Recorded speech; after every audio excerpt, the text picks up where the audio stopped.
So welcome back, everybody. Today we are joined by Greer, who's the COO of MedArrive. So welcome, Greer. Why don't we start by you telling us about MedArrive and what you guys do? Yeah, MedArrive started about 5 years ago with the premise that everyone deserves access to in-home care and quality in-home care. So we began actually providing those services ourselves and doing visits in the home, primarily with Medicaid patients in the US. And then on the behalf of health plans. And then as we did those visits and learned and grew, we built a lot of technology to power those in-home visits and realized about a year and a half ago that probably our biggest asset was the technology we built that manages all of the logistics around in-home care. So that's actually what we're doing now. We pivoted early last year to build a SaaS offering in that space. Okay, nice. And if for an idiot like myself who's got no idea about the logistics of that industry, what sorts of solutions do you provide for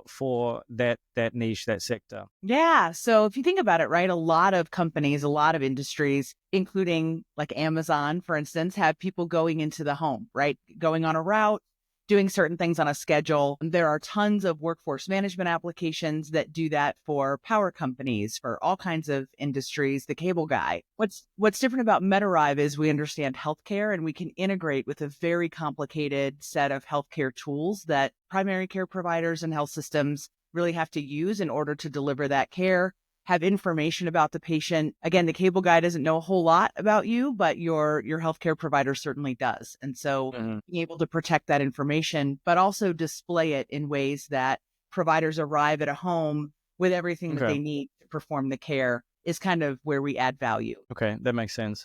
And then so your customer is the care providers and not the patients themselves, right? That's right. It's the care providers. And then what our technology also does is allow for communication to patients all along the way, just like most workforce applications do, right? You know when the cable guy's on the way, you know when your plumber is on the way.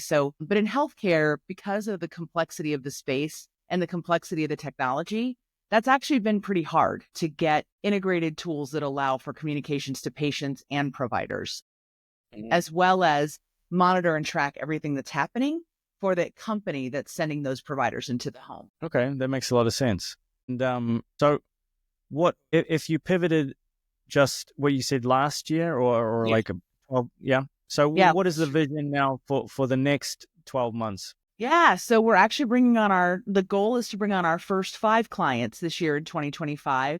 We are just about to go live with our first 2. And so we're really excited to have people using the tool in the field. Again, built it for ourselves. So we're very confident about the things we learned and how we managed our staff using these technologies. But we're excited to have other companies start to use them and start to give us feedback about what's different in their world. What else can we need to learn? So they're alpha partners at this point, and we're really excited to get that started. Okay.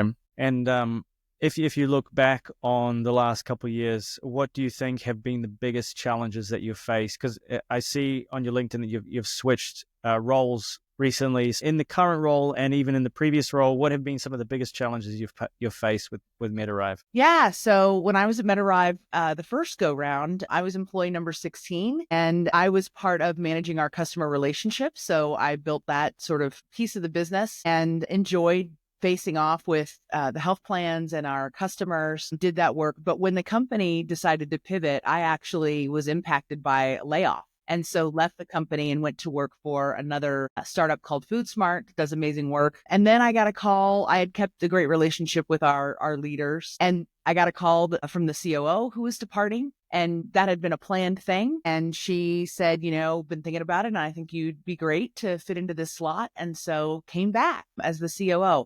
So challenges we faced, delivering the actually managing the providers going into the home was a different sort of set of challenges. And we certainly had challenges just around the economics of that, especially in the Medicaid space. And so we were worried about burning up too much of our runway, trying to figure that out.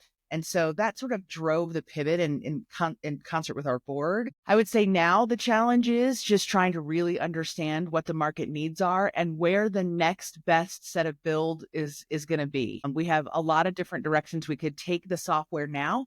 One of the big needs in the market is to really do a good job of understanding which patients ought to be matched to which sort of program. Today, health plans are in the situation where when they have very complex patients who are very ill, they send in lots of different types of solutions. And so sort of figuring out what actually works in the home and what doesn't, what might be unnecessary or what might be less efficacious than something else, that's an option for us. But we also have the option to expand our technology to manage other types of logistics in healthcare, like durable medical equipment or supplies or remote monitoring devices. We're having to figure out what our next sort of set of capabilities really need to be. Okay. And so if you're figuring out these things and you've got all of these different options, like, have you figured out the person that you serve the best? It's a great question. So yeah, I mean, some of the entities that we serve the best, we have several ways that we serve in those entities. So health systems and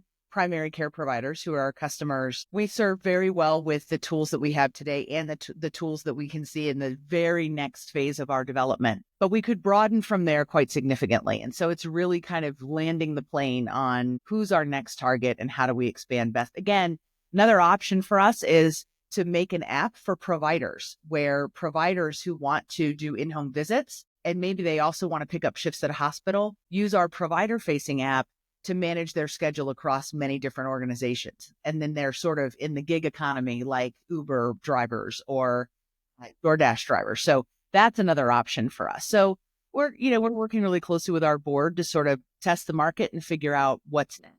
Okay, that sounds interesting. I like the gig economy. I see everybody is jumping on it, and powers a lot of what I do. You know, I use Upwork and freelancers here and there, and VAs and stuff like that. Greer, like, how are you acquiring these customers, these clients currently? Yeah, so we're very lucky in the space that though healthcare is big and complicated, in real life, it's like anything else. It's really kind of a small community where myself, our CEO, our CTO, we have good relationships and long histories.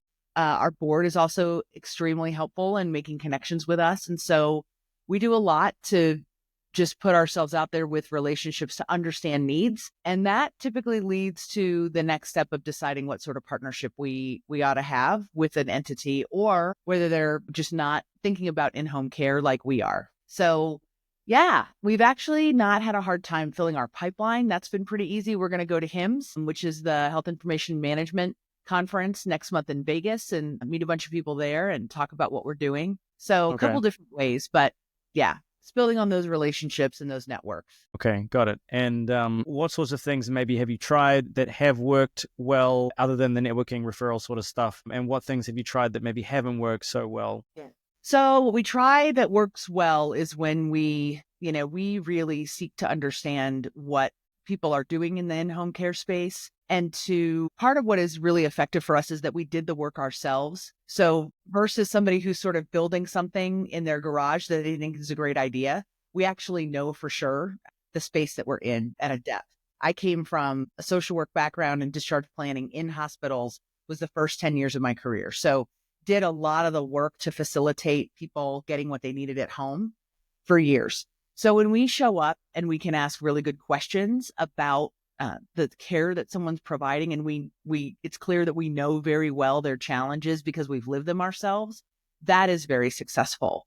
When we start the relationship or the conversation far out from people who maybe aren't thinking about it yet or don't really have in-home care in their line of sight, then it's tougher because they haven't yet understood what value it could bring to them, or they've made some other strategic decision, especially for a health system. They might make a different strategic decision around, we really don't see that doing this care at home is the right path for us. We have these other challenges we're working towards. So that's less effective. Yeah. So what I hear is like leading with empathy and asking the right questions. And the more people I speak to, the more I find that is that they don't come and shove something down your throat.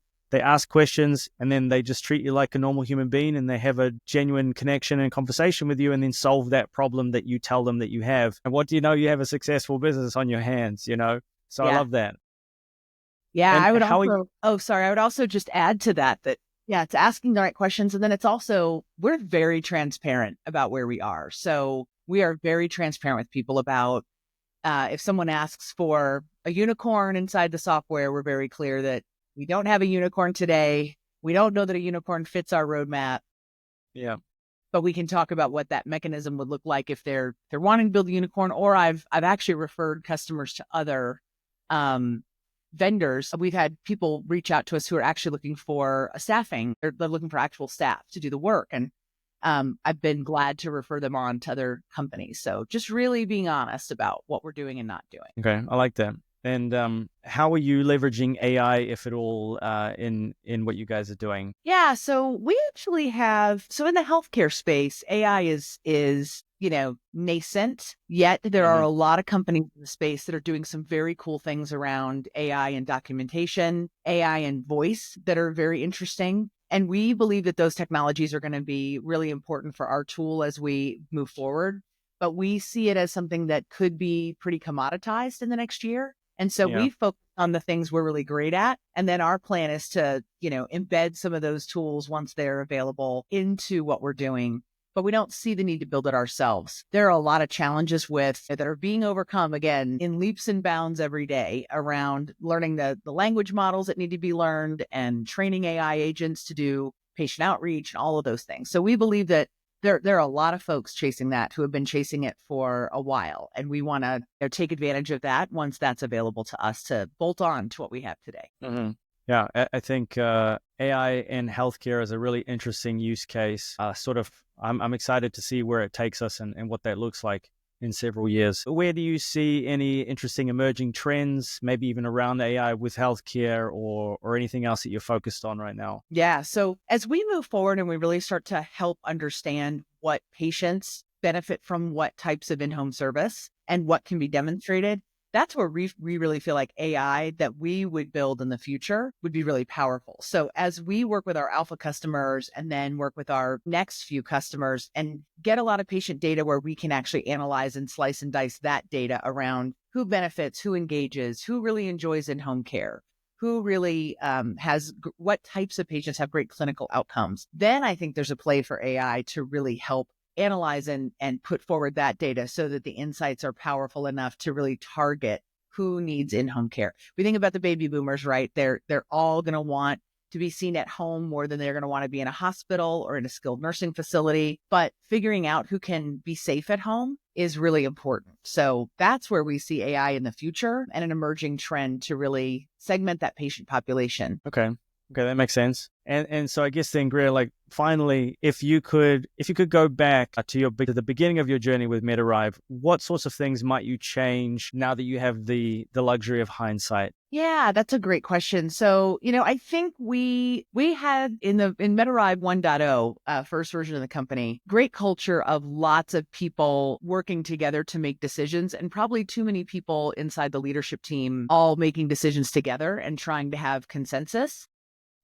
Probably too many. So at one point, we just had a lot of people that had different opinions where we would debate and decide. And we did a good job of debating and deciding and having a positive culture. But I think sometimes we took too long. And I think sometimes we said yes to too many things. And so I think that's always a challenge. And I'm 53. And so for me, working in a startup, MedArrive was my first startup. And it is very exciting to be part of a culture where people who are early in their career are in amazing roles, making tons of decisions and entering the debate. I do see there's such beauty in that, right? Because in my career, I remember for the first 15 or 20 years of my career, if my boss was in the room, I didn't have a speaking role, right? I was supposed to be quiet. So it's amazing to be part of this world where people can be early career, super smart, and just jumping in and making all these decisions. But I think the downside of that culture is that at the end of the day, people have to make a decision and move forward. And sometimes those decisions have to be quick. And so you might not be able to have perfect consensus or everyone has their voice in the room before you sort of decide where you're going to run. And so I think balancing that is a challenge. Yeah, trying to make everybody happy and saying yes to everything certainly slows people down. And just for the record, Greer, don't look a day over 30. So I wouldn't have guessed it. Of course, right. Well, look, I really appreciate the insights today. And if people want to connect with you or check out a little bit about MedArrive, where can they go and how can they connect? Yeah, we have a website, medarrive.com. We're actually refreshing it to really reflect some of the pivot and doing a really cool video that shows our technologies and how they work. That'll be live beginning of March. So super excited about that. But MedArrive.com, there's a contact form there, but they can also email me, Greer@MedArrive.com. Perfect. Well, I encourage everybody to go check it out. I'll leave all links and stuff like that in descriptions. But thank you very much for your time today, Greer, and we'll see you guys in the next video.